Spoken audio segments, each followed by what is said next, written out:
And I think what companies need to keep in mind is this is not a one size fits all approach. Some people love interaction in the office and they thrive more. They are energized by being in the office. And those types of folks are typically better off and more productive in the office. If being happy and being distracted are two completely different things.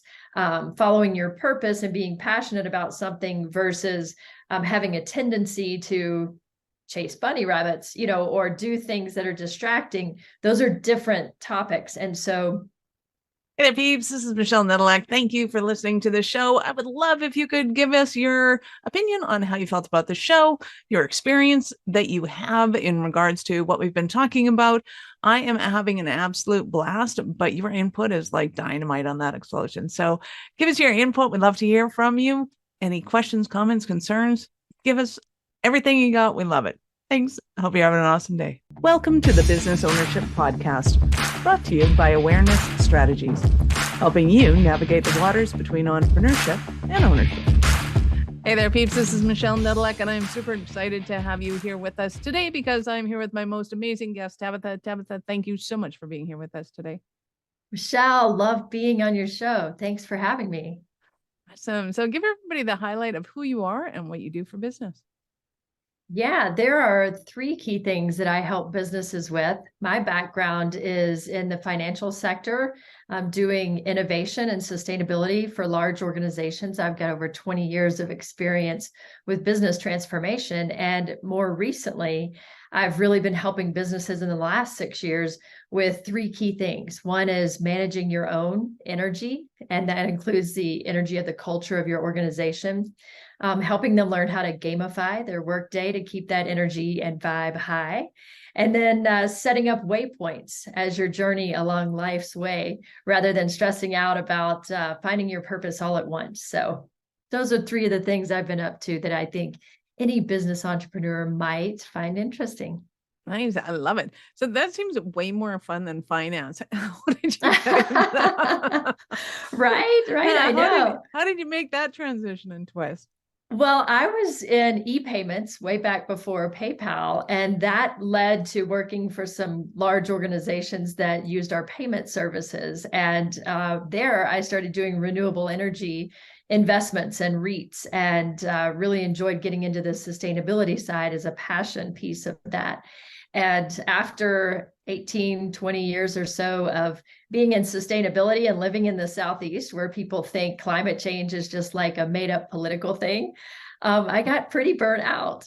So I burnt out myself, walked away from my career, lived in the jungle for a few months, and thought, how can I help other people not do this, make a smarter decision as they go, keep their positivity high? And with the electrical engineering credentials, and I've got holistic energy certifications as well for human biofields. So I was like, hey, I can help other people not do what I did.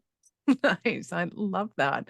So when we're working with, or when you're working with corporations and looking at culture, I know there's a lot of people who have this idea that the more fun people are having, the less effective they are. Address that in whatever way you see fit. Well, I'd say they're a bunch of cuckoo heads. How's that for an 8-year-old description? Yeah, that's kind of absurd, because the happier you are, science shows the higher our vibration. Literally, we're made of electricity. Quantum science shows that we're all just made of moving little pieces of light, or quanta. And so the more high vibe we are, like that song, Good Vibrations, the more productive you are, the more engaged you are, the more connected you are with yourself and others. And so it's a little bit nuts to think that if you're too happy, you might not be getting your work done. Right. So when it comes to gamifying somebody's day, what does that entail? Sounds awesome. Yeah, I'll tell you, there's a number of ways to do it, and there's a number of companies doing it. I believe Walmart was one of the first to create something that created little incentives for employees along the workday, i.e., if you get your shelves stocked, you get 3 stars and you can use them for something else. How I use it personally, working from home, is I'll set little mini goals throughout the day. If I get through my emails, or if I finish this report by 11, I'm going to go for a run, or I'm going to take a yoga class, or just, it could even be taking time to walk your pet around the block. Anything that raises your vibe, playing a musical instrument, listening to a song that you like, set those as little game nuggets throughout the day, and then reward yourself for getting things done that are important, or maybe that you don't like to do.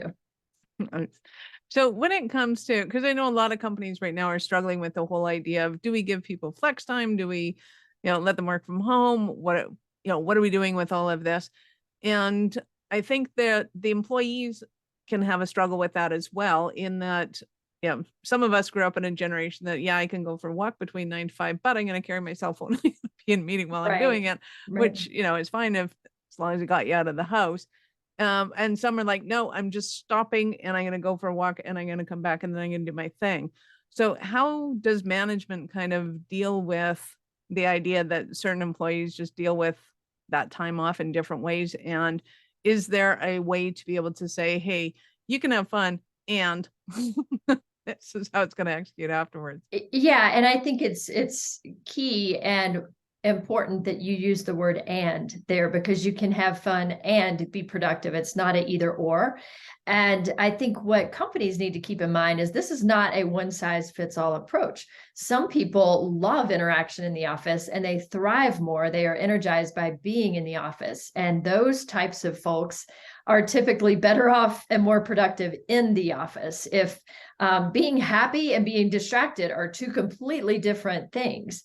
Following your purpose and being passionate about something versus having a tendency to chase bunny rabbits, or do things that are distracting. Those are different topics. And so leadership cannot assume that everyone is going to be distracted or that everyone is going to be unproductive.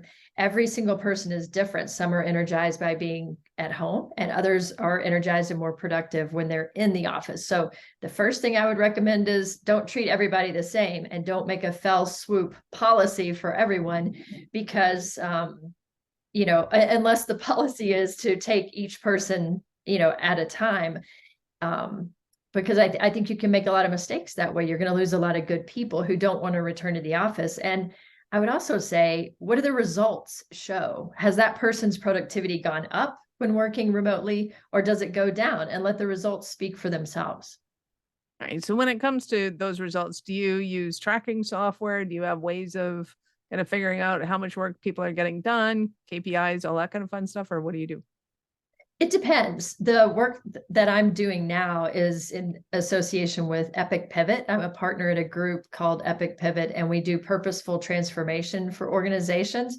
So depending on client, sometimes we're very prescriptive about, tracking our time like an attorney might, down to the hour, but typically we will work by the job. And so we might lead a workshop on transformation or an ideation session, bringing in research or things like that. And so usually it's project-based versus time-based.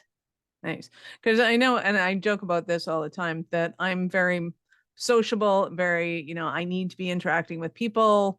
And my way of expressing happiness is very different than my partner, who's an electrical engineer, loves IT, does his thing. I'm happy because I'm making noise and I'm either singing, talking, laughing, doing something.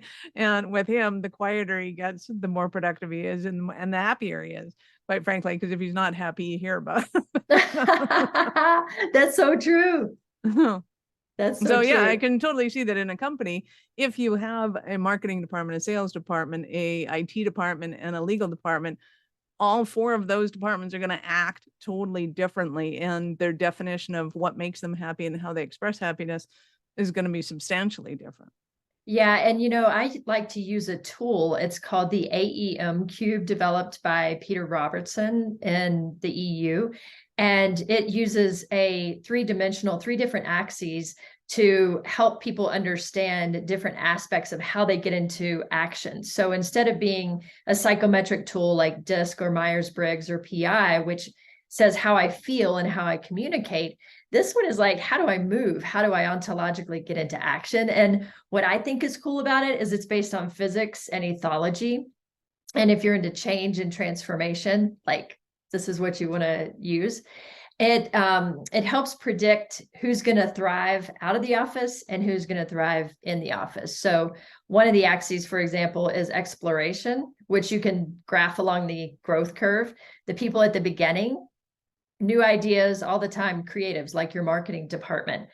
At the top is more your engineers and your legal department. And so they have very different needs. Another axis is, am I stimulated by being with people like you, or by being with technology and things like your partner? So that's very different as far as, do you need to be effective by being in an office, a traditional office setting? And then the third is specialist versus generalist. And so specialist would be someone like a heart surgeon. You might need those on site, or you might need to refer to them for certain things. And then generalists are more like a general physician. And so, all of these factors indicate different ways that people show up and how they work most effectively. So it's really important when you're designing your sprints and your work to take all of them into consideration. Well, and I find it particularly fascinating that the whole lockdown changed a lot of the way we work, that there are actually surgeons, specialists who are more effective now because of the shutdown, because they're not at the office. They're in front of a computer somewhere, and there's a robot basically doing the actual surgery, which has, almost 100% precision, whereas a human just doesn't. But the human understands the bigger picture and can analyze more faster to be able to understand what's going on with it. So if a brain surgeon can work remotely, I'm pretty sure somebody else can handle it. Anybody can. That's right. That's right.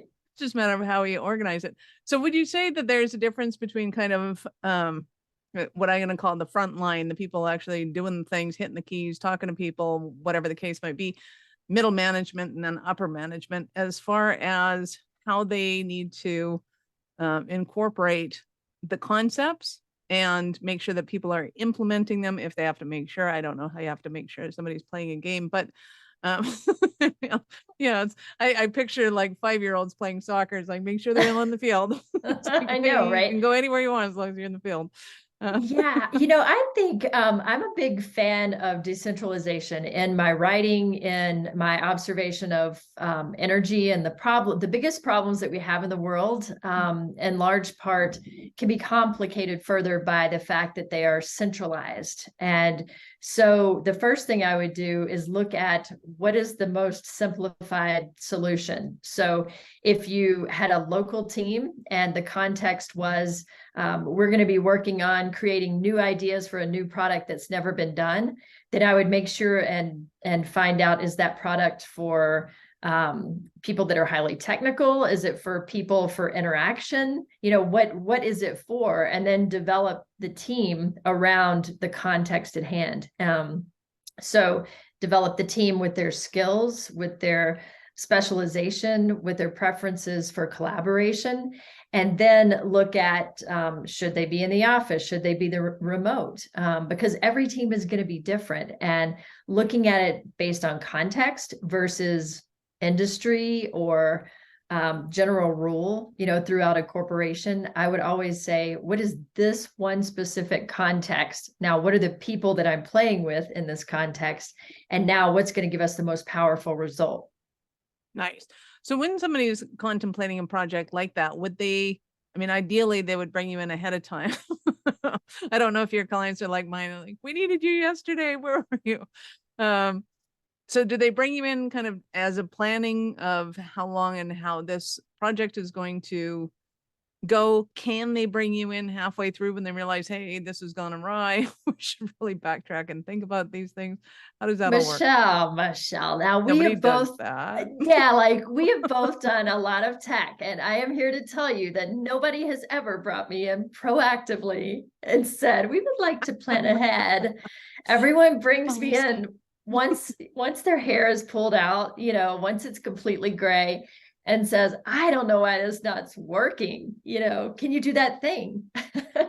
Can you just help us? It's like, had you called me 6 months ago, we could have solved this in a couple of hours. Now we're looking at months. And that's what but it is super, it is just as easy. Sometimes it's not less painful. It's more painful to wait until you have a problem. But if you have a problem already, then you know the contrast, and it's a lot easier to set things up, in the opposite. For example, I had a retailer that was creating a new app for customers, first time in history that they were doing something like this. So it wasn't COTS, off the shelf kind of software that's already out there. And you needed to be able to see the complexity across omni-channel. Is it by your phone? Is it by your web? Is it, curbside pickup? And so there was all this complexity going on. And then every single person on the team that created it was in that quadrant of deep specialist, engineer, loved content. And so, no kidding. It's like you got 1 star when it came out. Well, 1-star rating. That's not surprising. So let's put some people in there that love working with people, that can see the big picture across the channels, and that are future forward, like that are thinking into things that haven't been done. I love that. I'm humored, and I'm having, I think, flashbacks. Did I just traumatize you a little bit? Just triggered. Well, and if somebody's listening to this and you're going, oh my God, I need this. At what point in the, like, if you could wave a magic wand and have, everything was a fairy tale, at what point would you love to have somebody go, hey, Tabitha, when does it make sense to bring you into this project? And I'm assuming always too early is the best answer, but like, is there really if you could wave a magic wand and be brought in at any point, when would that be? Yeah, Michelle, I'm spot on with you. There is no too early, because if the more you know in advance how to plan and what the topic is, the better you can shape that team. So your sprints are going to be much more effective. We have done double blind live experiments with 6 Fortune 500 companies. And every single time when we're mixing up the teams with diverse thinking types versus having people that are all change agents or all risk averse, both innovation and productivity have gone up. And I love doing them double blind, because they have no idea they're part of an experiment. And then at the end you go, guess what just happened? Surprise! I know, it's so fun. That's awesome. So you mentioned the Fortune 500 company. Who would you say is your ideal client in all of this? And who do you find coming to you most often? Yeah, it's just been kind of the luck of the draw that I've ended up with larger clients over the years, because they're looking at those types of training budgets. I think ideally for me, my happy place would be that maybe a mid-sized company, or one that was more creative, that didn't have publicly owned companies have such a risk aversion to creativity. They like to talk about it. And, I've led innovation for a couple of them, so I get it. But I think ideally having that smaller mid-sized company, and I've done that a couple of times throughout my career. And I think as I'm getting older, that might be a really fun place to play. I love it. Well, and it is true that when kind of the dollar for the board or the shareholders is kind of paramount, which it is, you got to keep the company rolling. It does become more difficult to change, and you're going like, why break something that's kind of working? And how much risk is involved in that. And really it's 100% risk, because nobody really knows what it's going to take. And it's so much more of a game, Michelle. The more your stockholders are, online, and you're playing that game with stockholders versus privately held, you are looking at short-term, quick returns. You do not care about sustainability. You can post it on your website, but really you care about short-term returns, because that keeps your stock value high. And it's this endless self-defeating loop over time that, very few companies have gotten right for the long term. So if you can find the right partners, or the right B Corp, or, ones that are actually interested in long-term value, otherwise it's really hard to get them to make investments, even if they make economic sense, if it's going to affect the short-term value. Totally get that. So can you give us another example of a Cinderella story of one of the clients that you've worked with? Oh my goodness, a Cinderella story. Yeah, I can. One is, so let me give you the opposite effect, where those engineering types saved the day. How about that? there was a problem with distribution with one of the companies that I worked with, and they had a very common product going into very common stores across the US. And the stores that they were in, they couldn't keep them in stock. And they tried different predictive analysis, and those stores have been around for 80 years, 100 years. They're not going to change their software. They're not going to update it. So you have an existing frame of reference that you're bound by. Your distributor trucks, they are an existing frame of reference. They're not going to change those. And so this company had this problem for 2 years, and the team that was working on it was a creative team, right? So it was just the opposite, and they were generalists. So they just kept saying, all we need to do is change the software to this. All we need to do is, partner with Amazon to deliver, or, they kept coming up and just inventing and inventing. And the problem did not get solved. So we did the same thing. We reverse engineered and said, oh, you don't have any people that are really great at efficiency and safeguarding and streamlining. And so we popped that together, and it took 3 weeks for them to solve the problem. Nice. Right? That's awesome. I know, it was cool. Well, and it's a conundrum, I think, for people to see this, because one of the things that I look at is always kind of the big picture, 5,000 feet, like, let's fly up there. What's really going on down here? And to me, it's just, well, that's what you do, right? And everybody's like, no, nobody does. So I love your ability to be able to look at it and go, well, generalist problems need generalists. Let's bring one in and see how they work with it. And it's not that you are the one solving the problem. It's that you're solving the problem, big picture, of what needs to happen in order for the problem to be solved. That's which right. I think is paramount in mid-sized businesses, because there's so much stuff going on. This is the way we've done in the past. These are the players that do it. Our employees need to be able to use said thing or sell said thing. And it becomes problematic to understand who do you need to come in to solve the problem. Which it's so true. And, Michelle, for me, I kind of view the world through motion and movement and energy and physics. And if you think about how can you be most productive? Well, first of all, get a team that is going to be energized by the topic and the context at hand. So if they're not jazzed about it, you're already shooting yourself in the foot.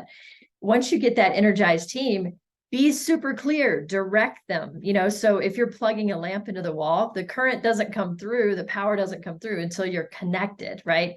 And then the more you direct it, you get that Venturi effect where it speeds up where you direct it. So connect with them, make sure that they're energized by it, direct the heck out of it to make sure, and I don't mean micromanage, I mean like be clear with your expectations, and then just get out of the way and let things play. Nice. I love it. So typically when you're working with somebody, do you go in and do like a VIP day and like, this is going to be intense? Is it kind of spots all over the first month? How does it kind of play out? It depends. Right now, I do a myriad of jobs with the consulting group. I have my innovation hat on some days, and I'll lead ideation workshops on the back of qualitative and quantitative research projects. So that might be helping an ice cream company come up with new and innovative packaging, so you're leading an innovation product. Part of what I do, last year I went all over the world for different companies doing that AIM Cube assessment, where we worked with their companies through the lens of DE&I. It's like a modern diversity look, where you're looking at cognitive diversity, not the way people look and how much they make and things like that. You're looking at how do they think? And by the way, how do we integrate tech with that? Because cognitive technologies like AI, automation, like IoT, they're part of our workforce now. And our modern human resources need to start thinking about it less of like resources of the past, like these are things to be used up, and more like human dynamics. How do they move and how do they interact? So that's my second book that I just finished the manuscript, and I can't wait for it to come out. Oh my God, that's so exciting. That is awesome. Yeah. And that is one of the areas in tech that I find particularly fascinating, because up until now, in my humble opinion, software has been written by software programmers. Yes. And it's like, well, that's nice. And then I get that that's how you use it. The rest of us on the planet like to play with balls and cats. So how do we look at this and make sense of it? Whereas I think with what you're doing, it's bringing in that integration between, there is an easier way for the masses to be able to see how to do this, and still have the programming in the background. Obviously, you need to still function, but how do you get the interface making more sense to people? It's so important to just make sure that you're aligning the right butts in the right seats. And there's a lot of books about that. But what I have to say about it is your job's not done. Like, that's one project worth. The context changes for every single project, every single sprint that you do. You're going to have different butts in that seat if you want to optimize it. And so linear business of the past, just growing and, this is my plan, and each week we're going to figure out what our variances are and morph back to it. That doesn't work. We're in a chaos economy. One bad tweet or a Facebook post on social media and you could be spiraling. So Right. It's chaos theory. You have to be able to move on the spot. So it's a different kind of math we're dealing with. And so you just can't look at human resources. You can't look at running a business the same way as people have done in the past. Nice. I love it. And I could talk to you forever. So what would you say are some of the stumbling blocks that somebody might be having in their business while they're listening to this and going, oh my God, Tabitha, I need you to come solve this for me. What are they facing in their business that's causing them to stay up at night? Yeah, one of the things that I think people could really do is just step back a minute. And, I know people take vacations or, they meditate, they exercise, but I'm gonna phrase this Before we in get into the solution, what they can do, what's going on? What's the chaos? Yeah, I think the chaos is mostly with people feeling disconnected, which leads to a lack of engagement, which leads to lower productivity. So I think the problem is, and there was an interesting article, I want to say it was, I can't remember if it was the Washington Post, but there was an interesting article in it. The headline was "Productivity Sinks Further and No One Knows Why." And I would say, well, I do. I know why. Because after COVID, let's say before COVID, okay, in 2019, in May, the World Health Organization classified burnout as a syndrome. It was that bad before COVID. Now, add the PTSD from COVID and all of those related changes in stress, add our current economic downturn on top of that. And people are dealing with, if you look at Maslow's hierarchy of needs, they're down there in safety needs. They're down there in survival needs. And then you plop them into a job and you're like, I want you to be creative and, come up with brand new things and connect, feel energized. And it's just, that doesn't work. Like, you can't do it. So they can't resonate with you if you're speaking language up here and they are down here. So you need to find a way to meet them where the heck they are. And then once they feel that safety, psychological safety, physical safety, I'm not going to lose my job if I don't want to go back to the office, then they can start moving up that ladder into courage and into self-actualization, into, empowerment and things that you need them to be for those higher vibe activities. Absolutely. And I want to know who wrote and we don't know why. And what planet have you been living on that you don't know what's going on? I know, like, what the heck? I know what's going on. One interesting thing when I was writing this book that I found out about Maslow as well that I find fascinating is he actually got the ideas clarified for Maslow's hierarchy from the Blackfoot indigenous peoples in Canada. He went and spent time with them. And I also learned, going down that rabbit hole, that a lot of our Constitution came from the indigenous practices that were going on here in the Americas at the time. So it's pretty cool. Very fun. Well, and I don't know how much more to say. I'm also using the concept on its head for the functionality, or for a TEDx talk, for people to understand why in entrepreneurialness that if we spend more time on the self-actualization, that the rest can take care of itself. But in an entrepreneurial position, we don't have that liberty to be able to do so. So it's the entrepreneurs that have to make sure that that their employees have the wherewithal to be able to find those solutions for themselves in order for them to get self-actualization, because people can get there in an employee position, especially, you know, engineers, things like that, you know, typically it is a job. Doesn't necessarily have to be an entrepreneurial position. I could talk to you for days about this, you know that. So I know our listeners are going to want more from you. How did they start their journey with you? They can check me out at iamchange.com and hit me up on LinkedIn if they have any questions. We could do that. And, you know, I guess one last thought here is the more you can give people a choice, you can still have your goals. But let's say if you wanted to reduce energy consumption in your buildings, as an example, you can let every single person choose how to do that. So the more you can take big picture goals and allow, instead of pushing down, you know, as you were saying, let's get creative and flip the model on its head. Let people set their goals towards those big, you know, initiatives that you're doing as a company. And the more they're energized by it, the more engaged they're going to be, the more productive they're going to be. I love that. And especially in the areas where you don't think the employees are going to have ideas and how they can implement it, like energy consumption. It's like, True. Awesome. True. Love that. So, of course, we will have all your links in the show notes. Peeps, go down and click on Tabitha's links. Of course, open it up in a new browser because we're not done yet. So I get to ask you, at what point in life did you know that you were special kind of crazy enough to think that you could become an entrepreneur? Oh my goodness, from day one, I guess. I mean, I was selling 400 boxes of cards to be able to buy a tent, you know, by like second grade. So it's in this blood. That's awesome. I love that.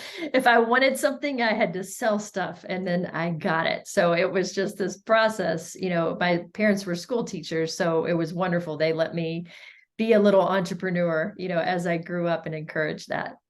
That is super fun. You have been absolutely awesome. Any last words for our peeps? No, this is a great podcast, and I hope everybody will continue to check it out, download it, rate it, and give you some feedback. I learned a ton researching this podcast, and I know you're a powerful speaker, a podcaster, and I really appreciate you having me on your show.